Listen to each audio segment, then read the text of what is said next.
이 시간 하나님께서 우리에게 주실 생명의 말씀은 누가복음 2장 41절부터 47절까지.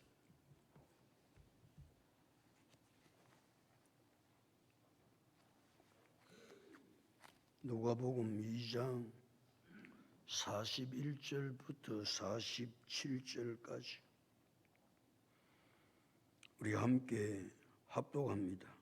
그의 부모가 해마다 6월절이 되면 예루살렘으로 가더니 예수께서 12살 되었을 때 그들이 이 절기에 갈릴리를 따라 올라갔다가 그 날들을 마치고 돌아갈 때에 아이 예수는 예루살렘에 머무셨더라.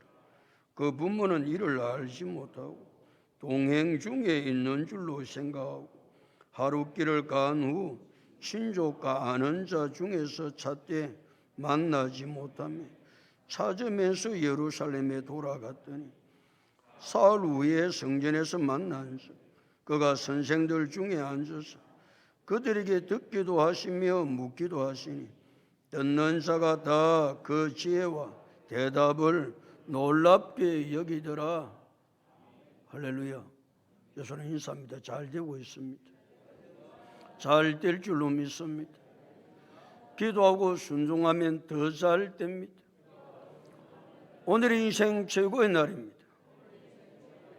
인생 최고의 축복은 예수 믿는 것이.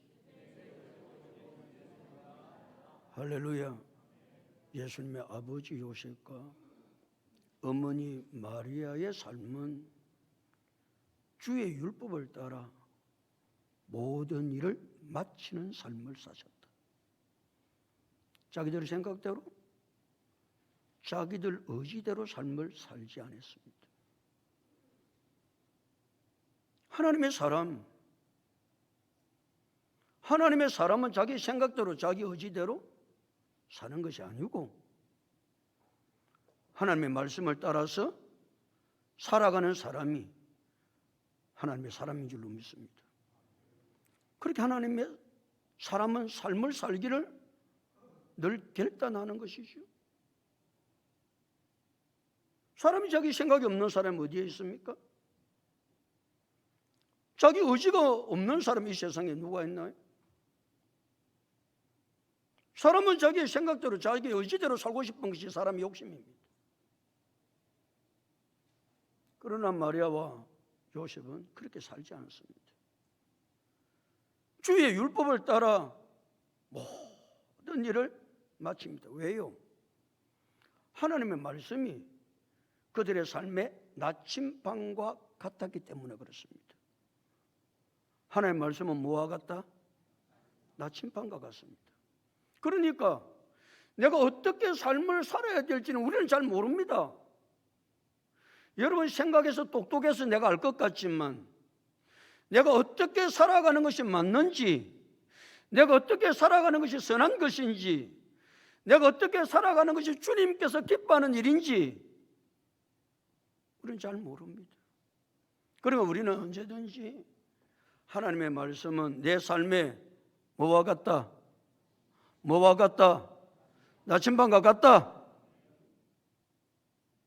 그러니까 우리는 내 생각과 내 의지를 버리고 하나님의 사람은 하나님의 말씀을 쫓아서 살아가는 겁니다. 그래서 예루살렘 성전에서 요셉과 마리아는 주의 율법을 따라서 모든 것을 다 마치고 본 고향인 나사렛에 왔습니다.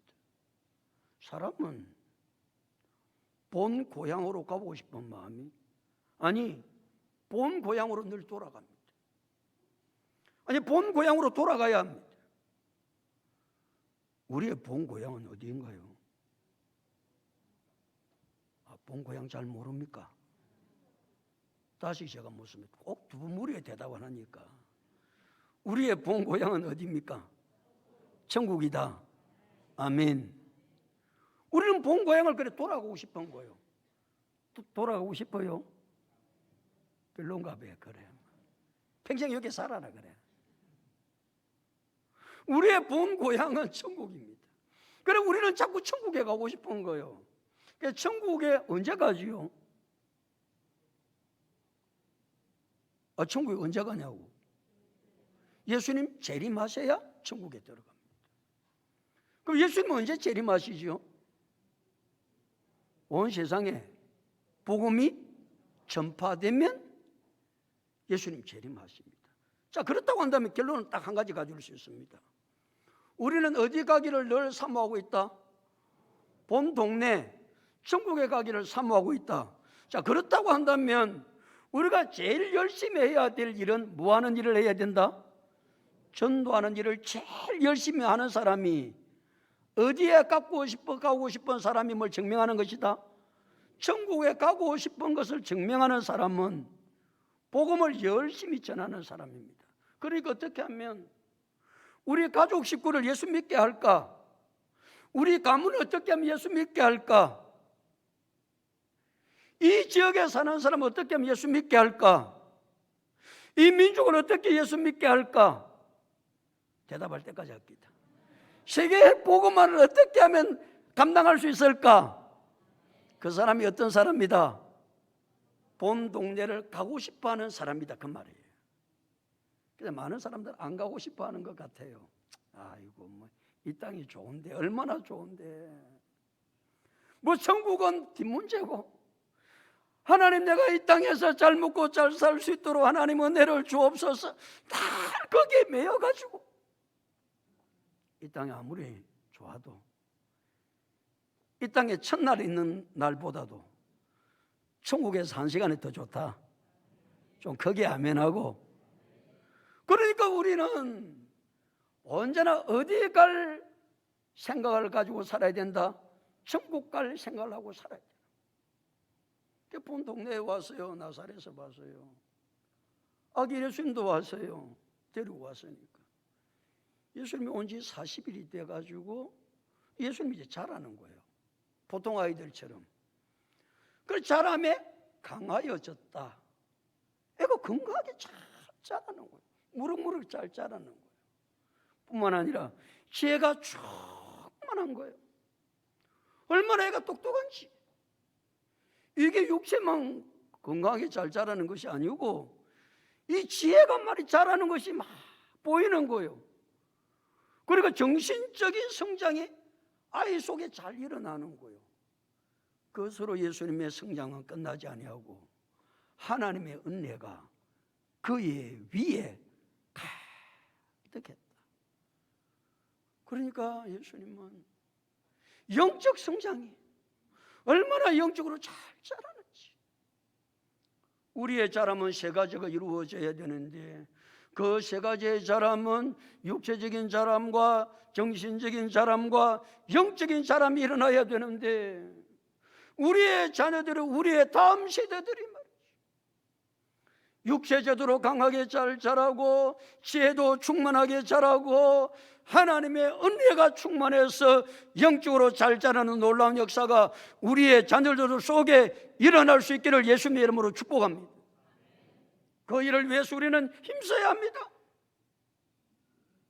옛날에 어른들은 뭐라고 하면서 애들을 키웠는지 아시죠? 우리 형제가 10남매거든.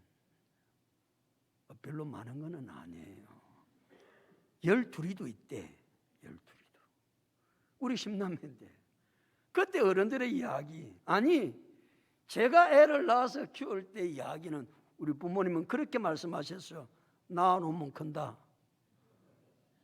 낳아놓으면 큰다는 거, 낳아놓으면 큰다는 거요. 그래요. 그럴 수 있지만 우리의 자녀들이 세 가지 균형을 이루어서 잘 성장하려면 부모들이 얼마나 애를 많이 써야 되는지 몰라요. 애를 많이 쓰고 기도하고, 그래서 어떻게 해서든지 내 자녀가 육체적으로도 정신적으로도 영적으로도 균형을 잘 맞추어서 건강하게 자랄 수 있도록 우리 그렇게 우리의 자녀들을, 우리의 다음 세대들을 성장시킬 수 있기를 축복합니다. 그래서 우리의 자녀들이 어제도 초등부 여름 성경학교를 하는데 제가 목사님 와서 여름 성경하기 위해서 기도를 해달라고 그래요. 그래서 그래서 제가 우리 자녀들을 위해서 기도했습니다. 하나님, 우리의 자녀들이 바르게 성장해서 이 대한민국 속에, 세계 열방 속에 하나님의 거룩한 역사를 이루어갈 수 있는 우리의 다음 세대들, 자녀들이 되게 하여 주옵소서. 여러분의 자녀들과 여러분의 다음 세대들이 말이죠, 육체적으로 건강에 잘 자라고 정신적으로 잘 자라고 영적으로 잘 자라서 이 열방 속에 하나님의 쓰임받는 놀라운 역사가 일어날 수 있기를 예수님의 이름으로 축복합니다. 예수님은 구원자이십니다. 구원자 예수님은 하나님이십니다. 예수님은 하나님이신데 왜 예수님이 높고 높은 영광 보좌를 부리시고 낮고 천한 이 땅에 인간의 몸을 입고 예수님이 왜 이 땅에 오셨습니까? 많은 이유가 있지만 그 이유 가운데 두 가지를 우리는 늘 기억해야 됩니다. 예수님이 이 땅에 인간의 몸을 입고 오신 것은 우리 인간과 교제를 하려고. 신과 인간은 교제가 안 됩니다. 교제도 말이죠, 사람이 수준이 맞아야 교제가 되거든요.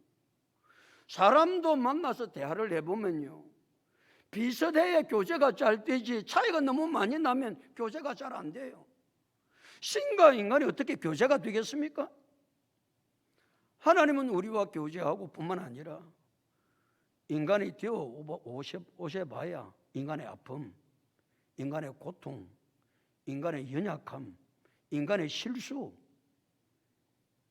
인간이 안 돼보면 모르는 거예요. 그러고 예수님은 이 땅에 인간의 몸을 입고 오셨기 때문에 우리의 연약함도 아시고 우리의 부족함도 아시고 우리의 넘어짐도 아시고 우리가 시험 받는도 아셔서 예수님은 우리의 모든 삶을 도와주실 수 있는 줄로 믿습니다. 그래서 인간의 몸을 입고 이 땅에 오셔요. 두 번째, 예수님이 인간의 몸을 입고 이 땅에 오시는 이유는 인간의 근본 문제인 죄 문제를 해결하기 위해서 인간의 몸을 입고 이 땅에 오십니다. 인간의 죄를 해결하려면 두 가지 조건이 갖추어져야 됩니다. 한 가지는 피를 흘려야 됩니다. 그래서 이브리서 9장 22절은 피 흘림이 없은 즉 사함이 없느니라 그랬습니다. 또 한 가지는 죄의 값은 죽음입니다. 사망입니다. 사망의 값을 지불하지 아니하면 죄 문제는 절대로 해결되지 않습니다. 그래서 피를 흘리고 죽음의 값을 지불하려면 신으로 오시면 이 땅에 할 수 없습니다. 신으로 오면 피를 흘릴 수가 없습니다. 인간의 죄값인 죽음을 지불할 수 없습니다. 값을 지불할 수 없습니다. 그래서 예수님께서 인간의 몸을 입고 이 땅에 오심으로 보혈의 피를 흘려서 우리의 죄를 사하시고 우리의 죄값을 지불하심으로 영생의 복을 받게 된 줄로 믿습니다. 그렇게 오셨어요. 이스라엘 백성들은 해마다 6월절이 되면 예루살렘 성전에 올라가서 하나님 감사합니다. 하나님 은혜가 감사합니다. 그러면서 6월절 절기를 지켰습니다. 왜 이스라엘 백성들이 해마다 6월절이 되면 예루살렘 성전에 올라가서 예배를 드렸냐면 하나님 말씀으로 율법에 딱 명시를 해놨습니다. 6월절이 되면 모든 이스라엘 백성들은 예루살렘 성전에 올라가서 감사 예배를 드리라고 그럽니다. 하나님께서 왜 많은 절기 가운데 특별히 6월절 그 절기가 되면 예루살렘 성전에 올라가서 하나님 앞에 감사 예배를 드려야 했을까? 6월절은 두 가지 날입니다. 첫 번째 6월절은 죽음의 저주가 넘어간 날이 6월절입니다. 6월절은 어떤 날이라고요? 죽음의 저주가 넘어간 날입니다. 죽을 수밖에 없는데 그 6월절의 은혜로 말미암아 이스라엘 백성들이 죽지 아니하고 사는 날이 6월절입니다. 또 6월절은 어떤 날이냐? 430년 동안 애굽에서 종살이 했던 종살이를 마감하고 해방된 날이 6월절입니다. 여러분 36년도 아니고 430년 동안 애굽에 종살이 했다 그 말은 절대로 종살이에서 벗어날 수 없다 그 말입니다. 영원토록 종살이해야 할 수밖에 없는 이스라엘 백성들을 하나님의 은혜로 유월절 날 해방시켜 주셨으니까 하나님이 이 유월절 날을 해마다 예루살렘 성전에서 지키라고 하는 거예요. 왜요? 이 은혜를 잊어버리면 안 되니까. 우리가 삶을 살아가다 보면, 바쁘다 보면 하나님이 주신 은혜를 잊어버리고 살 때가 너무 많은 거예요. 근데 하나님은 이스라엘 백성들뿐만 아니라 오늘도 우리가 살아갈 때 하나님의 은혜를 절대로 잊어버리면 안 된다. 우리가 살아가는 것이 당연한 것 같지만 하나님께서 은혜를 베풀어 주셔서 매 순간순간마다 살게 되는 줄로 믿습니다. 그 은혜를 생각하고 주님 앞에 찾아 나와서 예배를 드리면 우리의 예배가 감격의 예배가 되고 우리의 예배가 감동의 예배가 되고 우리의 예배가 감사의 예배가 될 줄로 믿습니다. 그런데 그 은혜를 잊어버리니까 예배 시간 와도 감동이 없는 거예요. 감격이 없는 거예요. 그냥 와서 주일이니까 와서 그냥 예배 드리는 그 예배 말고 말이죠. 하나님이 베푸신 은혜가 우리 속에 가득하면 우리 예배가 감동의 예배가 되고 감사의 예배가 되고 감격의 예배가 되는 줄로 믿습니다. 그런 예배가 되기 위해서 하나님의 은혜를 잊어버리지 않기 위해서 하나님은 이스라엘 백성들에게 해마다 유월절이 되면 예루살렘 성전에 와서 예배를 드리라고. 우리 사랑하는 성도들은 주일마다 하나님 앞에 나와서 예배를 드릴 때마다 하나님께서 내게 베푸르신 은혜가 너무 커. 하나님 그 은혜 감사합니다.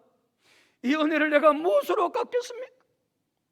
하나님께서 베푸르신 은혜에 감사하고 감격하고 감동하고 그래서 예배가 주님 앞에 영광을 돌리는 예배가 될 수 있기를 예수 그리스도 이름으로 축복합니다. 오늘 42절부터인데 42절 다 같이 읽어보실까요? 42절 다 같이 읽겠습니다. 시작.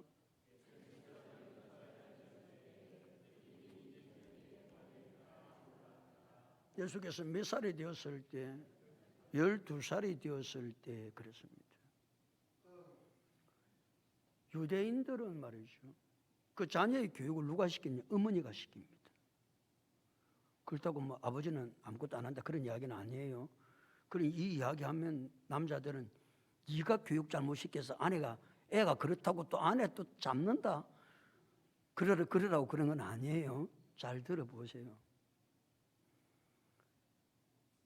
대부분의 유대인들은 어머니가 신앙 교육을 시킵니다. 교육을 시키는데 6살이 되면 쉐마를 암송하게 합니다. 쉐마라고 하는 것은 히브리어로 들어라 그런 뜻입니다. 무엇을 들어라? 말씀을 잘 들어라. 그러면서 애를 교육을 시켜요.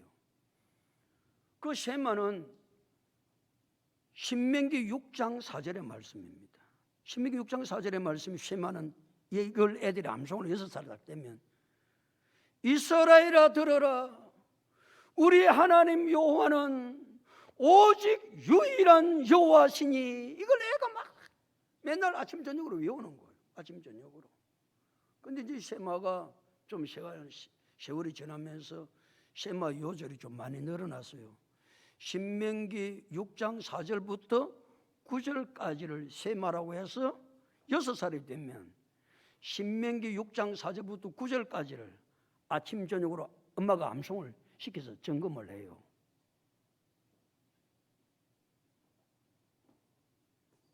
뭐 6살도 외웠다고 하니까 유대인들은 다음 주일날은 우리가 외워보도록 한다. 숙제입니다. 숙제. 아시겠어요? 6살부터 외웠다니까 유대인들은. 그러니까 신명기 6장 4절부터 몇 절까지? 9절까지가 쉐마입니다. 쉐마.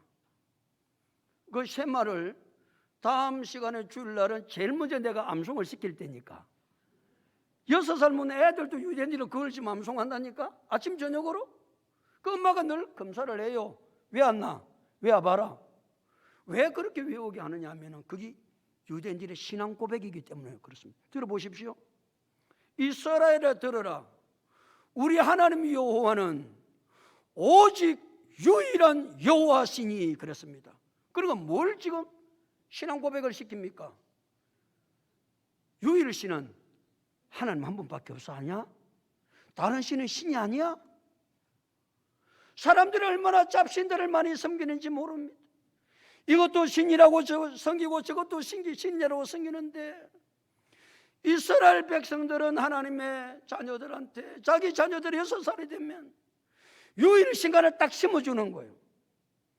누구만이 참신이다?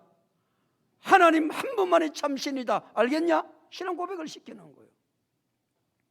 그 다음에 교육 지침을 내려요. 뭐라고? 이스라엘아 들으라. 우리 하나님 여호와는 오직 유일하신 여호와시니, 그 말은 참신은 하나님 한 분밖에 없고 그 하나님의 말씀을 잘 들어야 산다. 교육 지침입니다. 그래서 이스라엘 백성들은 어릴 때부터 내가 믿어야 될 분은 하나님 한 분밖에 없고 유일신간, 그리고 하나님께서 유일신 되신 하나님께서 말씀하시는 그 말씀대로 살아야 된다는 사실의 교육 지침을 가지고 6살 때부터 애들이 살아가는 거예요. 그 다음에 쉐마만 암송하게 하는 것이 아니고 시편의 중요한 말씀들을 암송을 시켜요. 그 시편의 중요한 말씀이 어느 말씀이다는 그렇게 기록은 안 돼 있지만, 여러분 시편을 읽어보면 어느 말씀이 제일 그녀도 제일 은혜가 돼요? 시편 1편은 복이 되지요. 그 시편 1편을 암송시키는 거예요. 시편 1편 시작.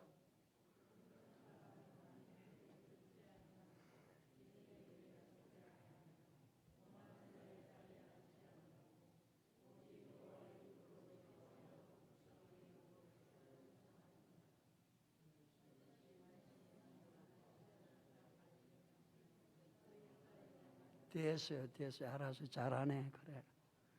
또 뭘 애들한테 암송을 시켜주면 좋을 것 같아요? 시편 23편 같은데. 시편 23편. 그러면 매일 엄마가 6살이 되면 쉐마를 신명기 6장 4절부터 9절까지, 신명기 1장, 시편 1편, 시편 23편, 이런 것들을 애로 하여금 암송을 시켜서 어릴 때부터 애들의 심령 속에 뭐가 가득하도록, 말씀이 가득하도록 만드는 거예요. 할렐루야. 예수님이 그렇게 잘하는. 또 10살이 되면 미시나를 공부를 시켜요. 미시나는 뭐냐 하면은 율법 해설 써요.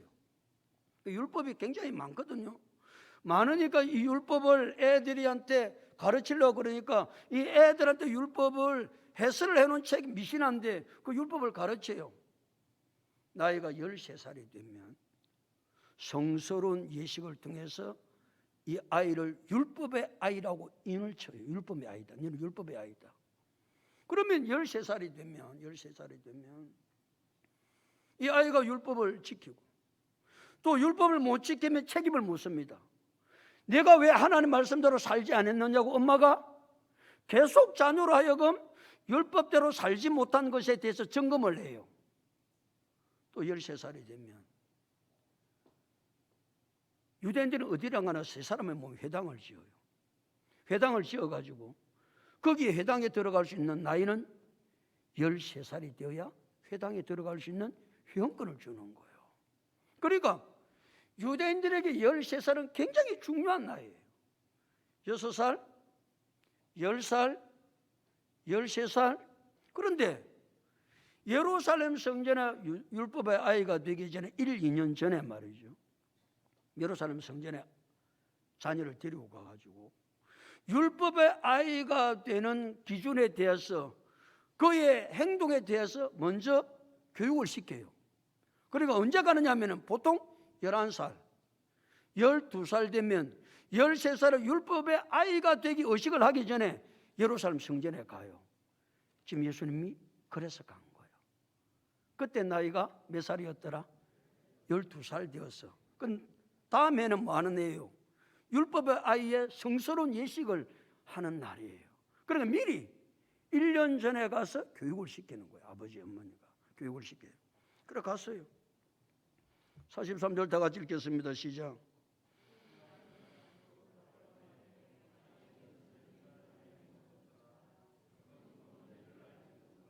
그 날들을 마쳤다면 유월절 날들을 마치다 그 말입니다.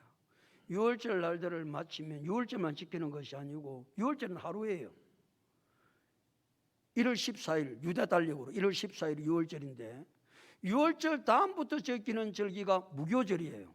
그러니까 유월절과 연결해서 지키는 절기가 일주일을 지켜요. 그러니까 일주일을 다 지키고 그 날들이 맞춰졌습니다. 그럼 집으로 돌아가야 되잖아요. 다시 43절. 그 날들을 마치고 돌아갈 때 집으로 돌아간다 그 말이죠. 그 다음 읽습니다. 시작.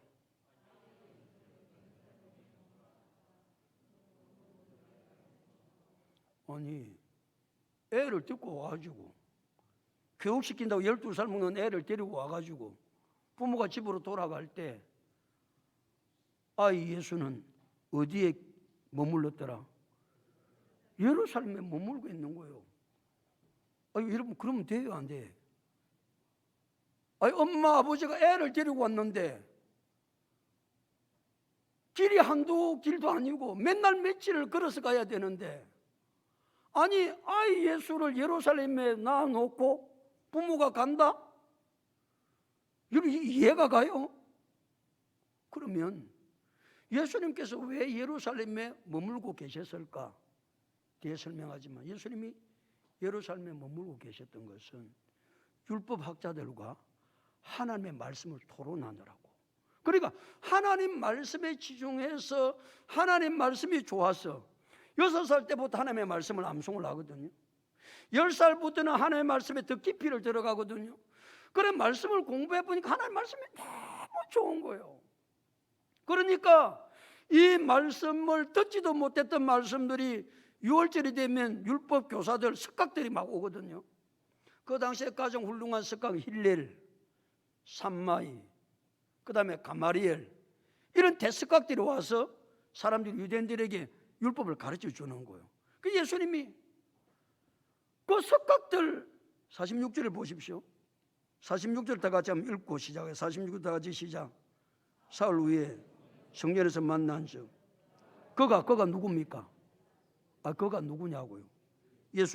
예수가 누구들 중에 앉아서 선생들 중에 앉아서 그들에게 듣기도 하시며 묻기도 하는 거예요. 누구한테 같이 앉아 있다고요? 선생들하고 석각들하고 같이 앉아 있는 거예요. 이게 말이 됩니까? 12살 애가 12살 먹는 애가 그 당시 석각들하고 앉아서 그들에게 말씀을 듣기도 하고 묻기도 하고. 유대인들의 교육방법은 토론하는 것이거든요. 듣고 또 자기 궁금한 거 묻고. 우리는 일방적으로 교육을 시키잖아. 유대인들은 어릴 때부터 이전부터 그러니까 말씀을 듣기도 하고 의심스러운 것은 모르는 것은 묻기도 하고 토론식으로 하는 거예요. 그러니까 예수님이 너무 재미있는 거예요. 세상에 어떻게 이런 놀라운 말씀을. 그래서 쏙 빠진 거예요. 그 말씀 듣느라고. 할렐루야. 우리가 그래야 안 되겠나? 우리끼리니까. 그래도 아멘도 안 하지. 말씀을 들은 말씀이 좋아가지고 그 말씀이 더 듣고 싶었어. 아이고 오늘 안 끝나나? 또 목사님 왜 이 설교를 길게 하노? 끝날 때가 돼 가는데 이거 말고 예수님은 어디 가는 것도 잊어버렸다고? 집에 가는 것도 잊어버리고 말씀을 지금 듣고 있는 거예요. 우리 지금 집에 가야 되는데 밥 먹어야 되는데 배고픈데 빨리 안 끝내고 목사님은 무슨 설교를 또 그리 길게 하시냐고.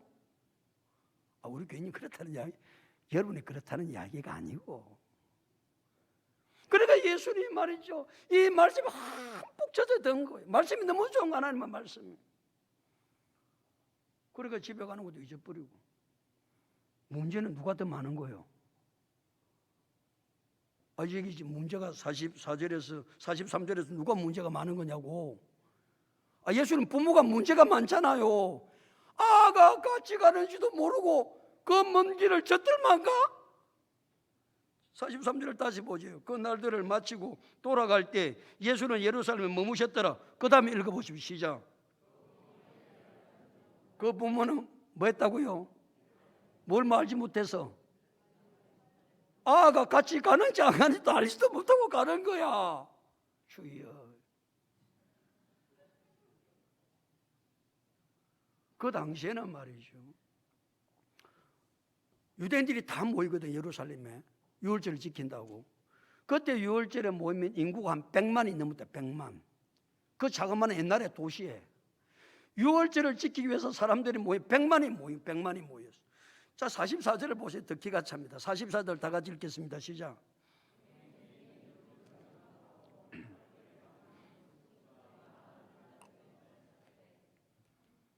만 중에 있는 줄을 생각했다고? 동행 중에 있는 줄로 생각하는 거요. 야, 세상에 이런 부모가 어디 있어? 예루살렘에 떠날 때부터 애 챙겨가지고 같이 가야지. 챙기지도 안 하고 가는 거예요. 가는 거예요. 동행줄로 있는 줄로 생각했다는 말은 그 당시에는 이제 사람들이 움직일 때, 지금은 이제 뭐 동네가 나사렛 동네도 작은 동네가 아니에요. 그러니까 집단으로 움직이는 거예요. 집단으로. 그래, 나사렛 동네에 사는 사람들이 같이 우리 출발하자. 같이 출발하자. 그럼 같이 가는 거예요. 갈 때에 지금은 남녀가 섞여 가지만은 옛날에는 남녀 7세 부동석이 돼가지고 따로따로 움직이는 거예요. 그래, 여자들 그룹을 먼저 보내요. 그러면 남자들이 뒷그룹이 따라와요. 그러니까 동행 중에 있는 줄로 생각했다는 말은, 어머니 마리아는 예수가 누구한테 같이 오겠거니, 아버지한테 같이 오겠거니, 그렇게 생각하는 거예요. 또 아버지는 아이고 엄마하고 같이 가겠지 뭐. 엄마하고 같이 가겠지. 그 속에 있겠지. 아니라는 생각이죠. 사람이 아니라면 점검을 안 하는 거예요. 아니라면 예수를 잃어버리는 거예요. 우리의 신앙생활 말이죠.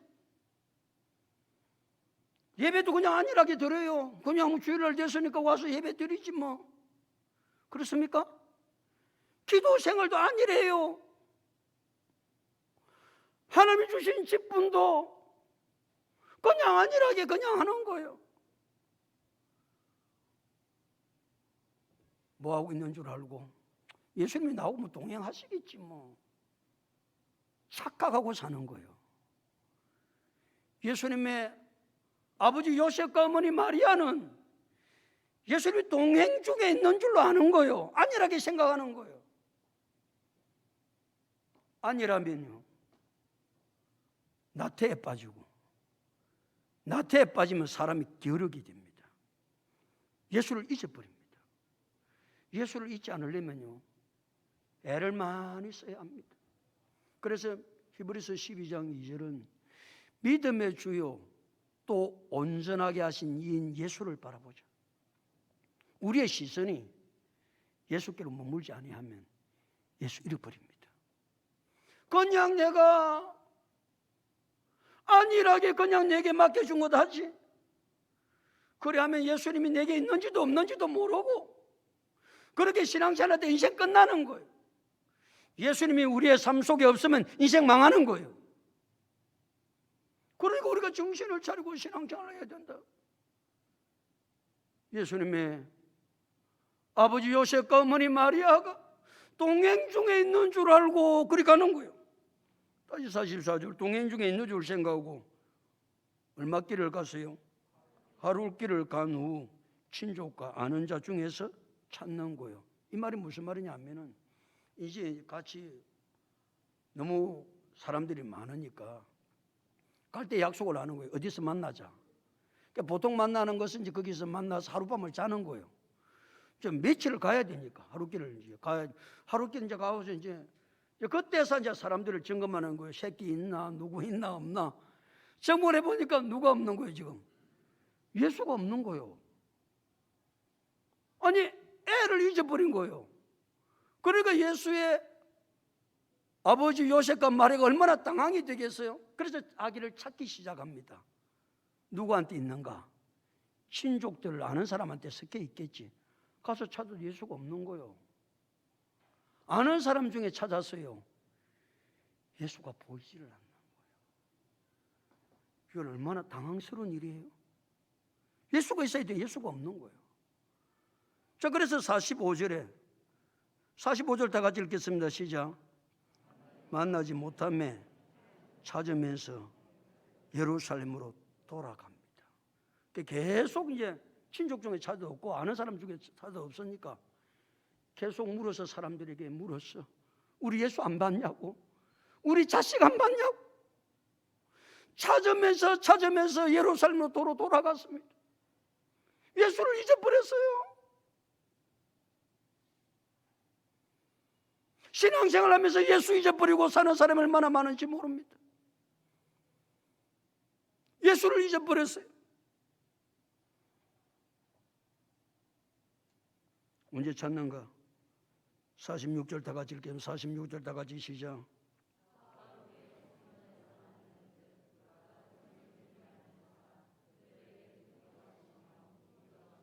며칠 후에 찾았다. 사흘 후에 성전에서 만납니다. 그러니까 잃어버린 예수를 찾는데 며칠이 걸리냐? 사흘이 걸립니다. 무슨 말씀입니까? 예수님을 읽기는 쉬워도 찾기는 어렵습니다. 여러분, 신앙생활요, 열심히 신앙생활 하다가 신앙을 잃어버리기는 쉽습니다. 그러나 그 신앙을 다시 회복하기는 쉽지 않습니다. 여러분, 이 시간 우리는 내 신앙을 점검해 봐야 됩니다. 내가 예수를 잃지는 않았는지, 그냥 안일하게 내가 신앙생활 하는 것은 아닌지, 내 신앙은 계속해서 주님께서 원하시는 뜻대로 내 신앙은 나아가고 있는지. 우리 양 집사님이 기도할 때 이런 기도하셨어요. 우리에게는 영적인 비전이 있다. 영적인 비전을 기도할 때 뭐라고 기도하셨는지 아시죠? 뭐라고 기도했습니까? 나는 기도할 때도 다 무슨 기도를 하는지 다 기억을 하고 있거든. 아, 그렇구나. 우리 양 집사님이 이 기도를 하구나. 참 성경적으로 기도를 잘한다. 주님 원하시는 기도를 한다.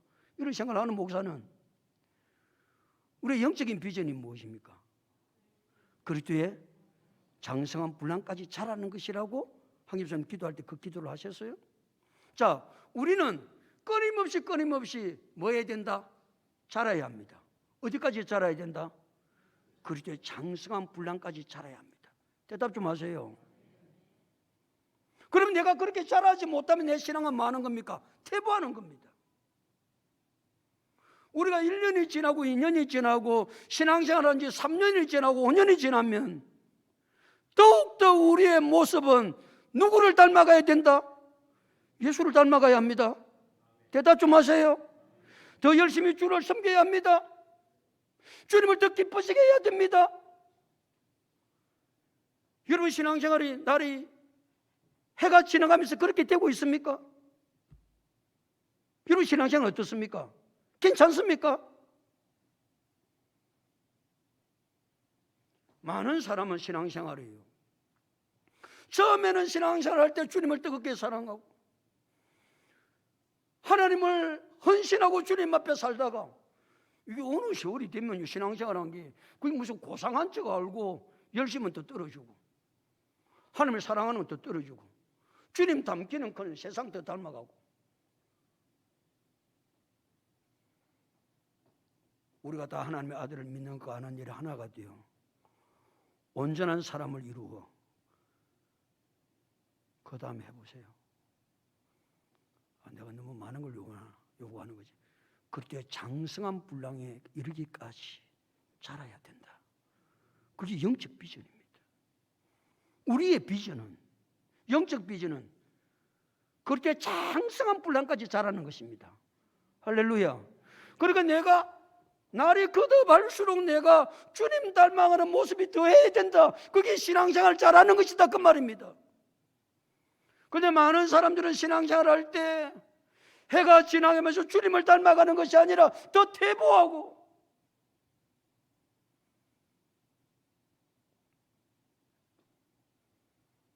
우리의 신앙생활이 이래가지고 어떻게 주님 만났을 때 괜찮습니까?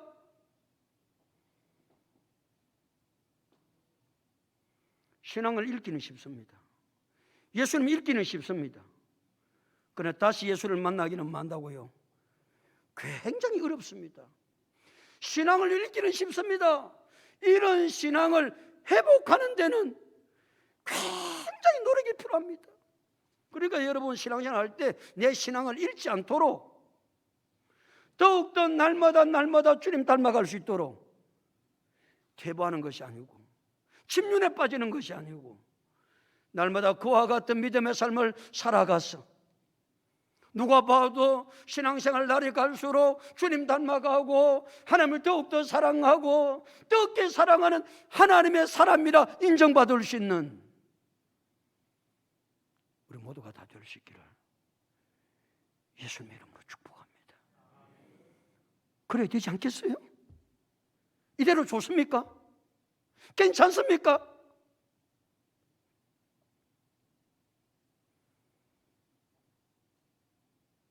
예수님을 잃어버렸어요.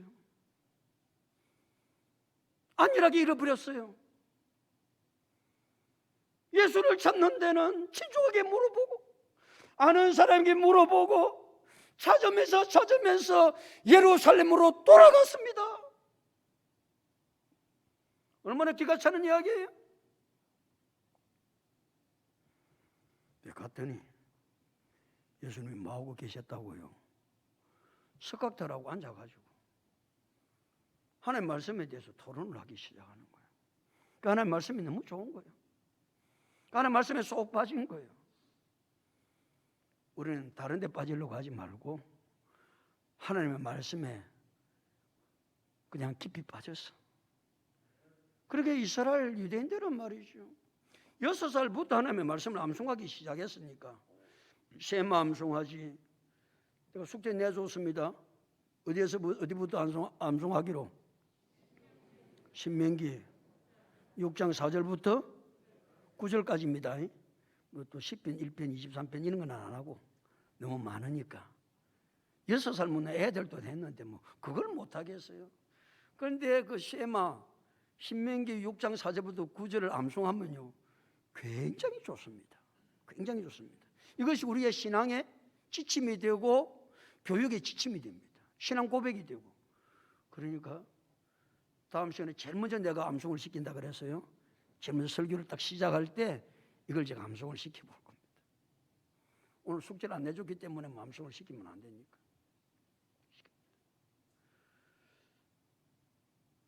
예수님은 말이죠. 마귀의 유혹을 엄청나게 많이 받습니다. 사역을 하시면서. 그리고 바리새인들, 서기관들 이런 사람들로부터 예수님은 공격을 굉장히 많이 받습니다. 그때 예수님은 이 모든 마귀의 시험과 악한 자들의 공격을 무엇으로 물리친다? 말씀으로 물리칩니다. 그럼 우리가 생각에는 예수님 전부 다 말씀을 가지고 되거든요. 말씀을. 그럼 우리의 생각은 예수님이 하나님이시니까 그냥 말씀이 졸졸졸 안 나왔겠나? 절대 그런 게 아닙니다. 어릴 때부터 말씀을 사랑해서 신비에 가득 들어있습니다. 그러니까 입만 열면 말씀이 졸졸 나오는 거예요. 그 어떤 사람도 그럽니다. 저보고 목사님은 입만 열면 그냥 말씀이 졸졸 나오는데 참 희한하다 그럽니다. 희한하게 뭐 희한해. 내가 뭘 많이 하고 있으니까 끊임없이 암송을 하고 있으니까 하는 거지. 끊임없이 나는 성경이 너무 좋아가지고 성경 한자도 틀리기 싫은 거예요. 한자 단어 하나가 아니고. 그런데 이제 내가 성경을 암송할 때 제일 어려운 거는 이전 성경하고 지금 성경이 번역이 다르거든. 단어들이 다 많이 바뀌었어요. 그럼 나 암송을 하면 옛날 성경이 막 튀어나와. 나는 그것도 싫은 거라. 지금 번역한 그대로 암송을 하고 싶은 거예요. 내 속에 말씀이 있으니까 말씀이 누구지? 그냥 무슨 내가 그냥 아무 말씀이 암송이 안 됐는데 그냥 내가 하나님의 말씀이 철철 흘러 넘친다? 그렇지 않습니다. 예수님께서 공생애를 시작하시면서 40일 금식을 하세요. 40일 금식. 얼마나 배가 많이 고파요. 오늘 40일 금식해 보셨어요? 40일 금식을 하니까 배가 고프고 예수님이 허기가 진 것을 알고 마귀가 유혹합니다. 마태복음 4장 3절, 내가 만일 하나님의 아들이거든 명하여 이 돌들이 떡덩이가 되게 하라. 마귀가 유혹을 합니다. 그때 예수님께서 마태복음 4장 4절에서 예수께서 대답하여 이르시되 기록되었으되 사람이 떡으로만 살 것이 아니요 하나님의 입으로부터 나오는 모든 말씀으로 살 것이라 하였느니라 하시니 신명기 8장 3절을 가지고 마귀의 유혹을 이깁니다. 이 악한 세상을 악한 유혹, 악들과 싸워 승리해서 이길 수 있는 비결은 뭐밖에 없다? 이 하나님의 말씀밖에 없습니다. 그러니까 우리 성도는 이 하나님의 말씀에 창념해야 되고 이 하나님의 말씀에 사로잡혀야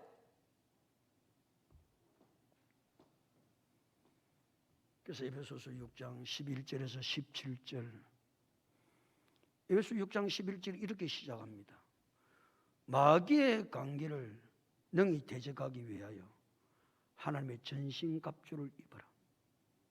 12절 우리의 씨름은 헬과 육을 상대하는 것이 아니요 통치자들과 권세들과 이 어둠의 세상 주관자들과 하늘에 있는 악의 영들을 상대함이라.